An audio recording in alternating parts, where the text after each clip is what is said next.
আমার জোর আবদার হইল এটা স্থায়ী বাঁধের একটা ব্যবস্থা করার জন্য। শ্মশান আছে, গুরুস্থান এবং মাদ্রাসা, ঈদগার মাঠ এবং বিলের পার মসজিদ, এন্দা বিরাট ধরনের বাঙ্গন ভাঙতেছে। আমার জোর আবদার হইল এটা স্থায়ী বাঁধের একটা ব্যবস্থা করার জন্য সরকারের কাছে বিনীত আবেদন।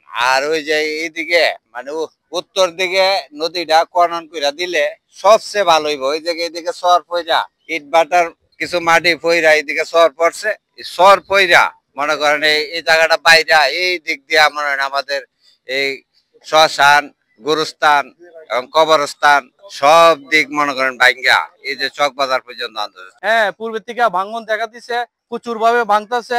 এই 2-3 বছর আগেও কিছু জিও ব্যাগ সরকারি ভাবে বরাদ্দ ছিল, এরা ফেলেছে, কিন্তু ভালোভাবে কাজ হয়নি।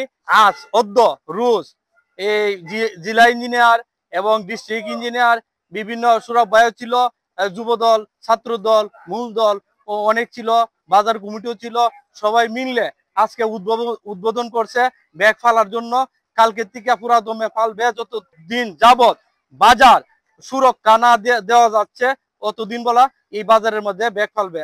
আর আমি আব্দুল মালিক সরকার, আমারও প্রায় 10 শতক জায়গা বিডি সহ, ঘর সহ, ওয়ার্কশপ সহ ভেঙে গেছে।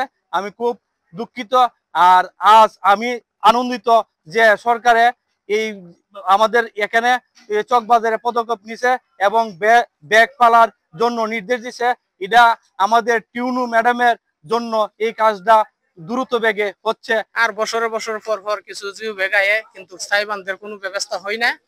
ই বিদায় ওখানে বর্তমানে আমি সচিবালয় পর্যন্ত কাগজ পাঠাইছি, চেয়ারম্যানের পেটের মেজিল লিখিয়া সচিবালয় কাগজ পাঠাইছি। সচিবালয় থেকে আবার বর্তমানে এখানে এই কিছু জিও বেগের ব্যবস্থা দিছে।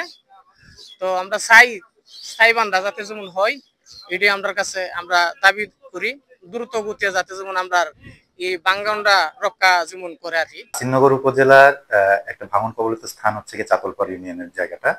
তো ওখানে যেহেতু একটা আউটার বেন্ড আছে, আউটার বেন্ডে পড়ছে হচ্ছে কি চাতলপাড় ইউনিয়নটা, ওখানে প্রতি বছরই ভাঙে। তো আমরা প্রতি বছরই জরুরি ভিত্তিতে জিও ব্যাগ দ্বারা ভাঙন কবলিত এলাকায় অস্থায়ীভাবে আমরা তীর প্রতিরক্ষা করে আসছি। এছাড়াও এটার একটা প্রকল্প বাস্তবায়নের জন্য আমরা ইতিমধ্যে একটা সম্ভাব্যতা যাচাই হয়েছে তৃতীয় পক্ষের মাধ্যমে। সম্ভবত যাচাইয়ের সুপারিশ অনুযায়ী 1570 মিটার অংশে আমাদের তীর প্রতিরক্ষা কাজ বাস্তবায়নের একটা প্রকল্প ইতিমধ্যে প্রস্তুত করা হয়েছে ডিপিপি, এবং সেটা জমা দেওয়া আছে, বর্তমানে সেটা পানি সম্পদ মন্ত্রণালয়ে রয়েছে। তো প্রকল্পটি অনুমোদন হলে সেক্ষেত্রে চাতলপাড়ের মানুষজনের দুঃখ দুর্দশা লাঘব হবে।